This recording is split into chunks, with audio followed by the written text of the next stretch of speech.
তো hello guys, তো দেখতে পাচ্ছি আজকে আমার ফার্স্ট ব্লগ করছি। ব্লগ তো সেভাবে করা হয় না, জাস্ট নামে একটা চ্যানেল খুলে রেখে দিয়েছি। তো চলে এসেছিলাম সকালবেলায়, জোম্যাটোতে কাজ করছি আজকে ডিবাপির সামনে। দেখো বাইকটা যাচ্ছে, ধোয়ায় ধোয়া, পলিউশন কাকে বলে, এর বেলায় পুলিশের চোখে পড়ে না। তো যাই হোক, সে চলে গেল। তো এই যে আমার গাড়ি দেখতে পাচ্ছি এখানে দাঁড় করানো আছে, আর এখনও পর্যন্ত কোনো অর্ডার ঢোকেনি। ওয়েট করছি অর্ডারের জন্য, ডিবাপির সামনে দাঁড়িয়ে আছি। চলো এখানে দেখাই, সাইডে আরও অনেকেই দাঁড়িয়ে আছে। আর এই যে দেখতেই পাচ্ছি সকাল সকাল ঠান্ডার মধ্যে তো অবস্থা তো খুবই কাহিল হয়ে আছে। এই যে একজন একটা অর্ডার নিয়ে যাচ্ছে, লার্জ ব্যাগ আছে ওর কাছে। তো লার্জ ব্যাগের জন্য একটু এক্সট্রা পে থাকে, যেটা এখন আর দিচ্ছে না, আগে দিত, এখন আর দিচ্ছে না। তো দেখতে দেখতে তার অর্ডার ঢুকলো 108 টাকা, 14 কিলোমিটার রাস্তা, 108 টাকা।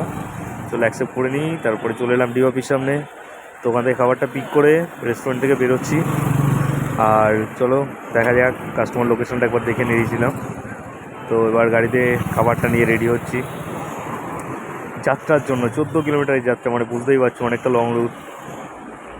তো চলো দেখা যাক কী হয়। ফার্স্ট অর্ডার ক্যান্সেল করে তো লাভ নেই, পয়সা খুবই দরকার, আর এমনিতেই এখন আর্নিং কম হচ্ছে। তো বেরিয়ে পড়লাম অর্ডারটা নিয়ে। আর এই যে দেখতে দেখতে কিছুটা রাস্তা চলেই এসেছি, তার মধ্যে এই যশোর রোডে ঢুকলাম। দেখো পুরো রাস্তাটাই জাম, মানে জাম কি জাম, সে পুরো রাস্তা জাম হয়ে রয়েছে। যে যেদিক থেকে পাচ্ছে গাড়ি ঢুকিয়ে দিচ্ছে, পিছনে একজন কাকা দাঁড়িয়ে আছে, তার ভিডিও করছিলাম, দেখে আবার হাসছে।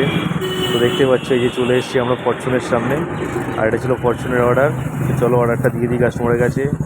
তো কাস্টমারের অর্ডারটা দেওয়ার পর দিল আমাকে রিটার্ন পে 27 টাকা, 108 + 27 পেলাম। আর এই যে হচ্ছে ফরচুনের গেট। তো বাই বাই, দেখা হচ্ছে নেক্সট।